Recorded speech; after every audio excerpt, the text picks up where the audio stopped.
Banyak cerita rumah semangat menghadapi kelompok hari. Hari ini berserentak, bersepakat.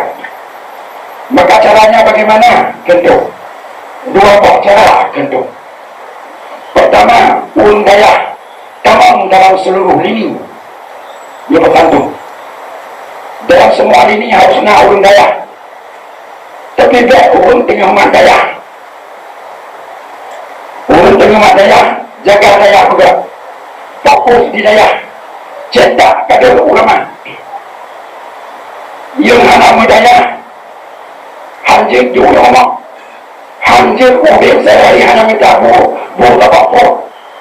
Banyak konsep pejuang atau sunnah tamam dalam segala ini, termasuk dalam urusan politik. Punya apa tengku-tengku daya yang anak membuat yang kena pilkada, masuk pilkada. Tapi yang membuat, yang dia baik tinggal membuat, tinggal politik, mati daya hanjir.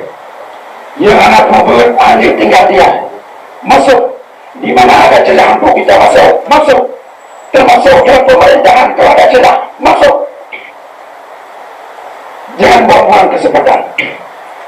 Yang kedua, pesan itu untuk kenyaman dong seluruh tubuh daya.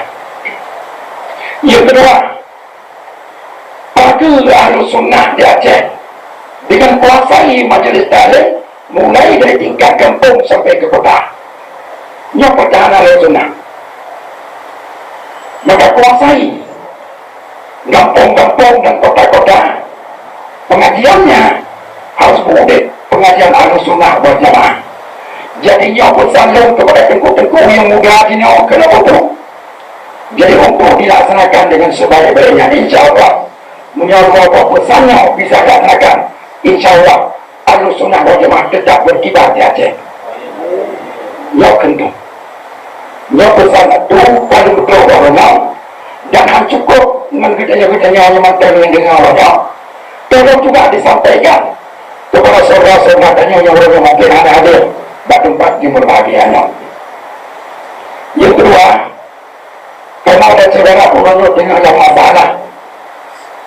masalah dengan menurut Masjid Wahabi, dapat kali kemudian membuat kerjasama agama bersama-sama. Pusat yang terbesar Masjid Wahabi, Masjid Agung Aceh Barat, yang dalam jauh Gedera Sunnah, yang Abdullah dengan yang Agung yang Tawang Masjid